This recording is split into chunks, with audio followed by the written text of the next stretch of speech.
7 years have passed since my divorce from Kate. This pathetic bastard is still in town. She was promoted and has been the superintendent of our city's school system for the past 3 years. My youngest daughter, Carla, was starting the second half of her sophomore year in high school. Like her sisters before her, she was an excellent student, a AAA athlete, and active in the school's theater and music departments. Carla is the last daughter left at home. Kayla is currently a junior at MIT, and if her performance continues, she will remain in school and pursue a master's degree in mechanical engineering. Cara is a freshman at Boston University studying finance and accounting. Carla was only 8 years old when I divorced her lying, cheating, gonorrhea-ridden mother. While her older sisters knew about their mother's betrayal and mostly avoided her, Carla did not understand the full consequences of Kate's actions. As a result, she ate dinner with her mother 1 or 2 days a week and often spent weekend nights at Kate's house. I was in my office, on the second floor of an old converted barn that I had inherited from my grandfather. I felt disgusted with myself as I reviewed the New Year's resolutions I had made just a month ago. 1. Lose 15 pounds. I typed 1. 2. Exercise 45 minutes a day. I missed 7 days. 3. Refuse to snack after dinner. Damn, I averaged 2 snacks and a beer every night. 4. Have sex twice a week. I averaged 1 date per week. 5. Write 1 story a month and post them on Literotica. It was the beginning of February, and I still hadn't written a single story. 6. Clean out old files from my filing cabinets. Over the past quarter century, my personal and professional life has accumulated enough paperwork to completely fill 23 4-drawer filing cabinets. I rarely went into the file cabinet. For the past 5 years, almost all of my files have been stored on my computer and in the cloud. I thought about calling an industrial shredder to the shed and dumping the contents of every cabinet drawer into the shredder, but I knew there were irreplaceable treasures hidden among the junk. I committed to cleaning out 1 box a day, but never started the project. I threw the list of solutions on my desk, rose from my chair with a grunt, and walked over to the file cabinet. I completely pulled the oldest file box out of the closet and placed it on the folding table. I pulled a large trash can over to the table and began combing through each folder. I admit, the project turned out to be much more interesting than I thought. I found records of the first house I rented when I was working for my grandfather as a second grader. I came across a folder filled with United States government bonds that my daughter's grandparents bought for them early in their lives.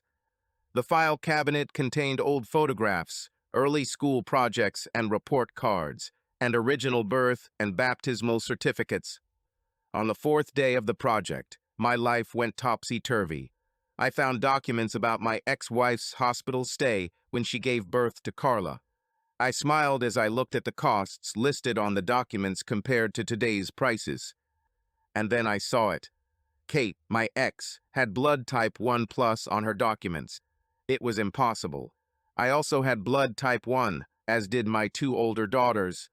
Carla, the youngest, had a much rarer 4. Over the next few hours, I found 6 separate folders containing old medical records that confirmed our blood types. There was no mistake. Carla was not my biological daughter. After countless hours and several detailed plans to punish my ex-wife, I saw the light. I realized there was nothing I could do that would jeopardize the 2 precious years I had left with Carla before she left home for college. More than a week passed before I decided to keep this grotesque family secret a secret for now. I was sure that my ex didn't know that I wasn't Carla's father. If she had known, she would have fought for custody and most likely would have gotten all 3 girls. At the very least, I was grateful that I was allowed to raise my daughters. The only active action I took was to quietly take an official DNA test. The test confirmed what I already knew.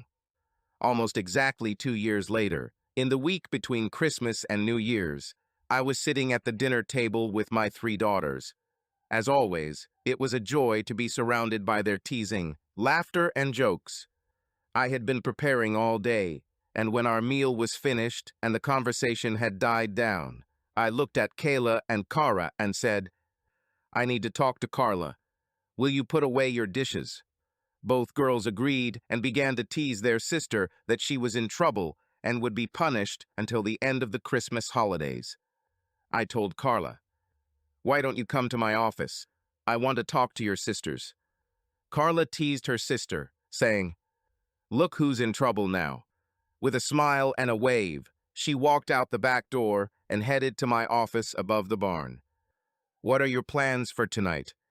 Kara replied, "We're going to the barn to hang out with the old school crowd." I nodded for a few seconds and tried to smile, but my emotions began to overwhelm me. "Dad, is everything okay?" Kayla asked. It took me a little time to come to my senses. I asked the girls, "Is it okay if you cancel your plans? I have a feeling your sister will need you both." "Is Carla all right?" asked Keely. "Is she sick?" Kara asked. "She's not sick. I have some very bad news to tell her. This is actually terrible news. I know she needs your support." "Tell us, Dad," Kara begged. I thought about telling the older girls first, but I didn't get around to it until Kara asked her question. "Your sister is already 18. She is an adult. I have to tell her first. It does not take a lot of time. I'll let you know when I need your help." I left the table and the worried girls and walked through the backyard to my office. Carla was sitting on the couch across the room from my desk. Instead of sitting next to her, I sat on the coffee table opposite her. We sat knee to knee. I asked, "Remember when I put my old papers out of the back file cabinet?" Carla nodded and replied, "Yes, this was several years ago. I was very careful and looked through every folder in every drawer. I knew that among the useless papers there were important family treasures." Carla continued to nod in understanding. "I found something in the papers that I need to talk to you about. It is very important. This information made me feel physically ill. I'm still devastated. Normally, I would try to protect you from such trauma, but it is vital for you to know, especially before you leave for college. I want to tell you now, while your sisters are home and can support you, I also want you to have time to become familiar with the information before you leave for college." "Dad, I'm afraid." "Don't be afraid. We will deal with this as a family." I handed Carla the folder I had brought from the kitchen. When she opened it, I said, "These are medical records from the time your mother was in the hospital when you were born." "Fine." Carla was looking through the pages in the folder when she came to a page with a large red circle. She read the information in the circle and said, "I didn't know that Mom has blood type 1. Carla is a smart girl, and she enjoys all areas of science. I saw the wheels of her brain working. She flipped through the few remaining pages in the folder. There were no additional designated areas." Carla took a minute to digest the information contained in the packet and then looked up at me with questioning eyes.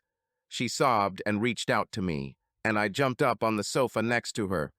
I hugged her when she started crying. "Dad, what is your blood type?" When I answered, "1," Carla howled like a wounded animal. She pressed herself against me with all her might and sobbed. "You are my only dad, and you are my baby." We hugged each other for a very long time. Every few minutes I heard a ding, indicating that I had received a message. Pulling back and looking into Carla's eyes, I told her, "Your sisters write to me and want to come and be with you. Let me invite them." Before I had time to take out my phone, Carla asked, "Do they know?" I shook my head and told her, "I thought it was important to tell you first, but we must share information with them." Nodding, Carla allowed me to include her brothers and sisters in the list. I grabbed my phone from the table and typed into the text app, "The income." Carla hugged me and cried on my chest. She cried even harder when we heard her sister's feet running up the stairs to my office. The girls jogged through my office, climbed onto the couch, and we all hugged each other. After a few minutes, Kayla asked, "What has our bitch mother done now?" I laughed and replied, "How do you know that this is connected with your mother?" Kara replied, "We have ups and downs, like any normal family. But when everything goes wrong, the reason is always Mom." A tiny voice buried deep in my chest agreed as Carla said, "She's a slut." Kayla and Kara were stunned by their sister's comment, and equally stunned when I said sternly, "Young lady, we don't use swear words." Carla giggled, and we pulled away from each other. We took our seats again. Kara and Kayla sat next to their little sister, and I sat down on the table in front of the trio. Carla looked at me and said, "I can't tell them. Dad, what will you say?" I began. "I will always be Carla's dad. No one will ever take this honor and privilege away from me." Kayla and Kara looked confused, and I continued. "I recently found out that I am not her biological father." It took a moment to process the information, and then all hell broke loose. Over the next few minutes, there were a lot of tears, hugs, and just as much cursing and screaming. When everything was quiet, Kayla asked, "Who is this asshole donor of biological material?" "I don't know," I admitted. Kara asked her sister, "Are you going to ask your mother who your father is?" I surprised the group when I told them, "I don't think your mother realizes that I'm not Carla's biological father." They all turned and looked at me in surprise. "Why do you say that?" Kara asked. I explained. "Our divorce was quite controversial. At the same time, because of your mother's position in our city, she had to be careful not to ruin her reputation. She didn't want everyone to know that she was the reason for the divorce. I promised to keep my mouth shut if she gave me primary custody." All three girls nodded in understanding. "I'll never be 100% sure, but knowing your mom, I think she would have fought for custody if she knew I wasn't Carla's biological father. The court wouldn't have much of a choice, and I suspect you would be handed over to your mother. She's dead to me." At Carla's remark, her sisters nodded in agreement. She continued, "I don't want that bitch to know about this, at least until I come to my senses." We were silent because we expected something more to happen. "Someday I will make this cheetah regret the day she was born." And then, looking at me, she concluded, "I hope you don't have to pay bail for me." We all giggled, and I asked, "Can I give you some advice?" "Of course, Dad. I will support you in everything you do. But remember, you must be able to look at yourself in the mirror. Don't stoop to your mother's incredibly low level." The first call from Kate came 3 weeks later. "What the hell is going on with Carla?" she screamed into the phone. "Carla is fine. She's perfect." "Hell no. The only time I've seen her since Christmas was at my parents' house 2 weeks ago." "So what?" I asked. "She was beautiful to everyone except me. She treated me like crap. She doesn't answer my calls or messages. She didn't come to dinner. Something is wrong, and I want to know what it is. Will you ask her?" I answered, "No, I won't ask.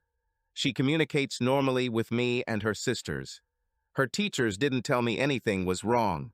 Coach Amy said Carla is a natural leader and the best captain on the girls' basketball team. It seems like you're the only one who has problems with Carla, and I don't want to get involved." I hung up and didn't answer when she called back a minute later.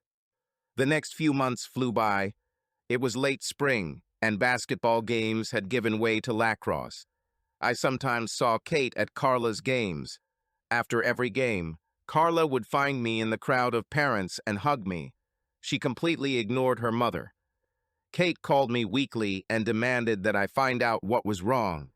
After several calls, I decided not to answer and deleted all messages without listening to them. At the end of the school year, I attended the Alumni Awards banquet. Carla received 3 awards. She was given an award in chemistry as the best student and an award in the drama department. No one was surprised when she was named the winner of the Galasco Award for being the best female athlete in her graduating class. Carla was allowed to give a short 3-minute speech as a Galasco Award winner. Carla not only thanked her family, coaches, and teammates, but also gave many specific examples of how each of them contributed to her success on the court and playing field. The honesty of her statements touched everyone in the room.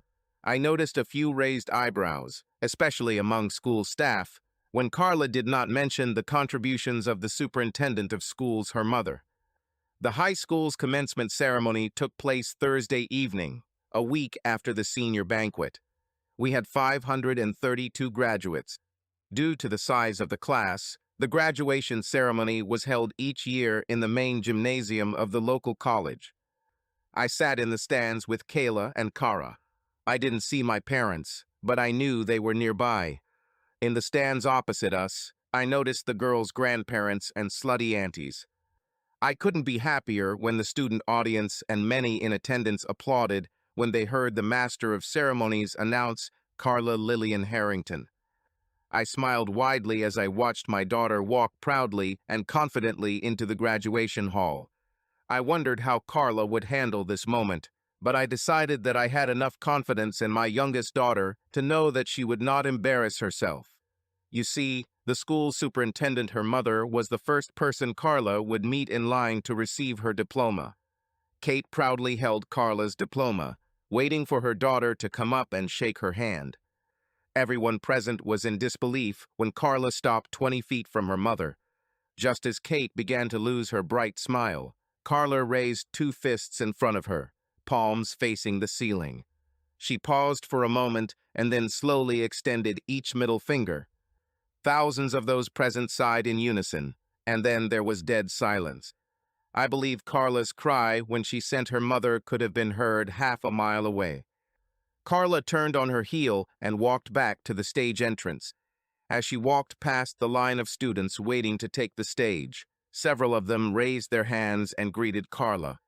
Carla returned to her seat as the noise from the crowd increased. She sat with her legs crossed, like a lady should, and her hands folded in her lap. No one could help but notice her radiant smile from ear to ear. The teacher who announced the name of each graduate was an old-timer who had seen it all. The teacher took only a few seconds to name the next student, David Michael Haverall, and the graduation ceremony continued. My family and I have lived in the city for over 20 years. Because of my business connections, my former superintendent's position, and the reputations of all three daughters, we were well known. I suspect many people were confused by the Harrington family's reaction to Carla's outburst. I remained calm, but my brain was racing. I quickly decided that the fireworks were far from over and tried to determine what Carla might do next. Kayla and Kara were sitting to my right, giggling and clapping like idiots. Fortunately, the graduation ceremony ended without further disruption. After the ceremony ended, the girls and I went to the gymnasium hall to find Carla. As we huddled together, I noticed that two sets of grandparents and the girls' aunts were also standing together, but for some reason they were not approaching us. We only had to wait a few minutes before we saw Carla running through the lobby. She rushed to me, hugged my neck, and said, "Oh, I forgot my diploma." She was busy hugging her sisters when Jim Miller, the school principal, approached me. Jim looked at me and said, "Carla is already a graduate, so I have no opportunity to punish her for her behavior. However, I deserve an explanation from Carla. I agree and will insist that she come to your office next week," I told him and quickly added, "Can I give you some advice?" Jim was taken aback by my request, so I continued. "I didn't know that Carla was going to crash the ceremony, but I know why she did it. I'm guessing what we witnessed is the first act in a two-act play. My advice is to stand over there." I pointed to the corner of the hall, about 20 feet away. I finished. "I don't think you want to be in the middle of the second act." I looked over Jim's shoulder and saw Kate. She noticed our group and walked quickly in our direction, as fast as her 4-inch heels would allow. I leaned over and whispered, "Kate will be here in about 15 seconds. It will be terrible." Jim looked over his shoulder and saw the same expression on Kate's face as I did. He nodded curtly to me and retreated into the corner. I wonder if Kate noticed that the closer she got to our group, the quieter the hall became. I glanced quickly at Carla. I didn't know what she had up her sleeve, but I could tell she was ready. As Kate walked past a group of grandparents and aunts, they caught up with her. Kate stopped at arm's length from Carla and demanded, "What in the name of God was that?" Carla's deliberate grin made her mother's face turn crimson. "I'll answer your question if you let me ask it first." It seemed like everyone in the hall was trying to crawl closer to hear what was being said. Kate was too angry to answer, so Carla asked much louder than necessary, "Who is my biological father?" There was dead silence as Kate's face contorted. She gasped, "What?"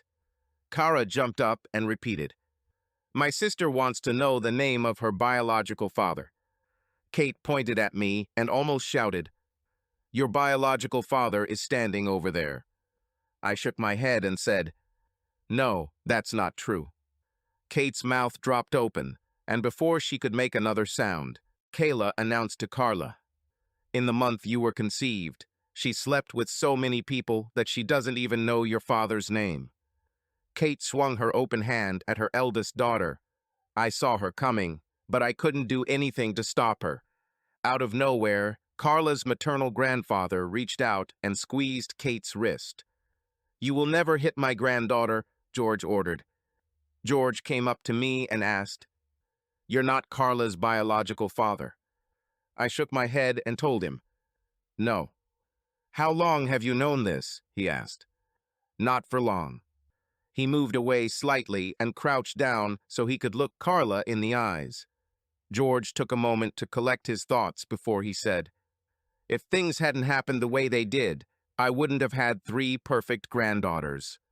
You and your sisters are perfect in large part because of the person who has his hand on your shoulder. Your dad." Tears ran down George's cheek as he continued. "Your grandmother and I. Both your grandparents wish you hadn't gotten hurt like that, but know that we love you and are incredibly proud of the young woman you have become." George leaned over and kissed Carla on the cheek. George kissed Kayla and Kara. Turning to me, he hugged me and whispered sadly, "I don't know what bad I did to deserve 3 sluts as daughters." He kissed my cheek and turned to my father. George stood up to his full height and squared his shoulders. Looking at my father, he said, "I'm sorry that my family caused your family such pain and heartache. I will be forever ashamed." George took his wife Anne's hand and slowly led her towards the exit. The crowd parted to allow the elderly couple to pass. I was incredibly proud of Carla when she joined hands with her sisters and called out, "Wait, grandparents, you promised me a festive dinner." As they passed my family, Kayla said, "You better believe you're coming too." She pulled my mother by the hand and practically dragged her along with her. Dad glanced at me quickly. I smiled, winked, and said, "Enjoy." Kate, her older sisters Mickey and Jen, and I watched as both grandparents and 3 granddaughters walked out of the hall. Kate turned and asked, "Can we have some privacy and talk?" Her eyes were wet, and she was on the verge of tears. I considered Kate's request for half a second before shaking my head. "No, thank you, Kate. I have nothing to talk to you about." As I turned and began to make my way through the crowd of onlookers, Kate shouted, "Please, Chris, we have to fix everything." At the age of 52, I was semi-retired. The home rental industry was saturated with wishers and weekend warriors who were convinced that anyone could make money renovating a home for a profit. I made additional changes in the direction of my business. I helped create a real estate fund that invested in old, outdated shopping centers. Our group purchased older properties, often with significant tax incentives from the city and state. We renovated and updated properties and rented them out. I discovered that I could find new projects and keep track of renovations using just my laptop and mobile phone, and as a result, I could work from anywhere in the world. The previous summer, I bought a small motorhome and headed to Tennessee. I spent 5 weeks working several hours every morning and hiking the Blue Ridge Mountains every afternoon. I lost almost 30 pounds while walking almost 300 miles. I ate fish that I caught from nearby rivers and streams and lived a relatively simple lifestyle. The following spring, on a Wednesday afternoon, I felt restless. I was sitting in my home office and I was bored. Without thinking about the possible consequences, I left the office, went into my shed, and hitched my Jeep Wrangler to the back of the motorhome. After packing a few days' worth of clothes, I headed the van west and began the 2-hour drive to my daughter Kylie's house. I arrived in the small town in Westchester County, New York that Kayla and her family had chosen for their home. I pulled the camper into the driveway and unhitched the Jeep. By 3 o'clock in the afternoon, I had the water and electricity hooked up and was sitting in a camp chair in the driveway enjoying a book. Less than 20 minutes later, a school bus stopped 2 doors down from my daughter's house. 5 small children got off the school bus, and I watched as I recognized my grandson. He shouted, "Dad, it's me, Bryce." I shouted back, "Bryce, it's me, Dad." Bryce ran across 2 lawns and fell into my outstretched arms. We talked for a few minutes, after which I asked the 6-year-old, "Do you want to play ball?" He agreed, ran into the garage, used the remote keypad to open the door, and took out his baseball glove. We had just settled down on the front lawn and made a few throws when a local police car pulled up to the curb in front of the house. A few seconds later, a second police car arrived from the opposite direction. 2 policemen got out of the first car, and a third one got out of the second patrol car. Although I was concerned, I was sure that someone had asked the police to investigate the strange adult playing with Bryce. I crouched down next to Bryce, pointed at the lone police officer, and said in a voice loud enough for all the police officers to hear, "Bryce, I want you to go up to this cop and say, 'Hello, I'm Bryce. How can I help you?'" I pointed to the other 2 officers and said, "I'll go up to these police officers and say, 'Hello, I'm Papa. I'm Bryce's grandfather. How can I help you?'" You could see the cops relax a little when I slapped Bryce on the butt, and he jogged towards the cop. I didn't hear what Bryce was saying, but I responded in kind when Bryce gave me a thumbs up. I approached 2 other officers. One of them was an adult woman with sergeant stripes on her uniform. The other officer looked too young to be a police officer. Approaching them, I introduced myself. The young officer said, "Your grandson's nanny after school is a neighbor. She called us when she saw Bryce playing with you. Obviously, she had never met you and was very worried when he did not come to her house." When the officer finished, Bryce and the third officer joined our group. I asked Bryce, "Where do you usually go when you get off the school bus?" Bryce pointed down the street. There was an elderly woman standing on the steps and looking in our direction. Bryce said, "I'm going to Mrs. Walsh's house. She takes care of me until my mother comes home." At that moment, Kayla's SUV screeched to a stop in her driveway. She jumped out of the car. She was alarmed, but relief spread across her face. Kayla told us, "When Papa Harrington comes to town, things always liven up." After Kayla arrived, everything became clear quite quickly. As she was talking to the young police officers, the sergeant asked me, "How do you like your motorhome?" I answered her, "I've only had it for a year. Last summer, I explored the Blue Ridge Mountains in Tennessee and really enjoyed my stay. This summer, I'm going to head out west and hike the Rockies for a month or so." The sergeant admitted, "I'm retiring in 2 months, and I'm already thinking about getting lost for a year, exploring all the places I'd like to see." The day was very hot. Even at 7,500 feet on Patterson Peak, I was shoulder deep in the water of a small lake located in the southern Rocky Mountains. Sergeant Lydia Wilson was as naked as me, and we had sex. After meeting at Kayla's house, Lydia and I got together for drinks a couple of nights later. Our reason was to talk about RV life, but we spent a lot of time sharing stories from our lives. The following weekend, we met in New York for dinner and a Broadway show. By the time Lydia officially retired, we would get together on Friday nights and spend the weekends together. No one was surprised when I flew to Colorado with Lydia as my co-pilot. Subscribe to our channel so that your second chaff doesn't cheat on you, and go ahead and listen to the next story, because this story is nothing compared to the next one. If you're under 18, don't even think about listening to the next one.